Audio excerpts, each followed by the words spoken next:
Hey there, quirky folks! We've been enjoying Shang-Chi and the Legend of the Ten Rings quite a bit these days, but I'd like to bring your attention back to the Sony side of things involving Marvel characters. As we are approaching 3 new Sony Marvel movies, there's an obvious chance that all 3 of those could connect to each other. Now Venom and Morbius will certainly be connected since they take place in the same universe. In fact, Tom Hardy's cameo in Morbius has supposedly been leaked, but Adrian Toomes showed up in the Morbius trailer out of nowhere. And we've all been confused about how that happened. Well, Spider-Man No Way Home is dealing with the multiverse. It is establishing a connection with Sam Raimi and Mark Webb's Spider-Man universes. So it also has to establish a connection with the Venomverse too. Sony and Marvel's relationship is better than ever, and it is because of the fact that Marvel has agreed to allow MCU Spider Man to venture into the Sony Pictures universe of Marvel characters.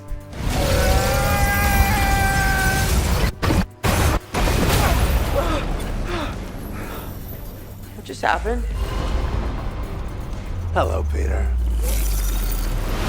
Back when Sony and Disney announced their new Spider-Man deal, Kevin Feige confirmed that Spider-Man will be the first Marvel hero with the power to jump universes.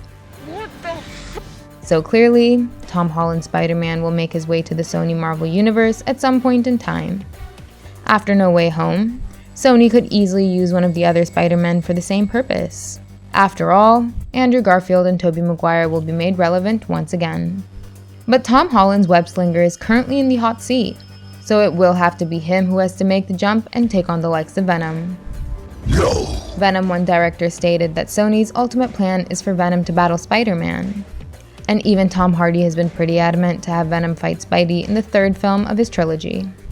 For that to happen, Venom has to connect with Spider-Man sooner rather than later. Hey, Parker. Now I believe that Venom Let There Be Carnage will be all about Venom and Carnage through and through. It probably won't have anything to do with the multiverse just yet. Maybe there could be a post-credits scene making that multiverse connection. But I believe that the real link between the SPUMC and the MCU will be established by Spider-Man No Way Home. And we have found probable evidence for that in the No Way Home trailer. When Peter requests Strange to make everyone forget about his Spider-Man identity, Strange tries to do exactly that. But Peter causes the spell to misfire and it opens up the multiverse. What just happened? Now you see, because of this, the MCU will connect to Tobey Maguire's Spider-Man universe and Andrew Garfield's Spider-Man universe. But what if it connects to the Venom universe as well? I mean, it has to, doesn't it? Come on. Yes, my Spider-Lord. This moment right here where Strange creates the multiverse of madness has to be the best opportunity to connect the MCU to the Venomverse. What does that mean? What are our chances? Pretty much 0.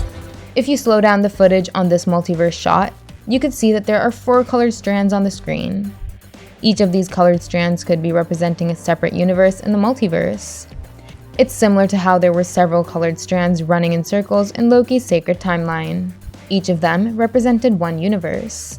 And when Sylvie killed He Who Remains, the flow of time was split and all the strands started to go in their separate directions. But here in this trailer shot, it seems that the strands are being intertwined together. One of them should represent the MCU. The second one could be Sam Raimi and Tobey Maguire's Spider-Man universe.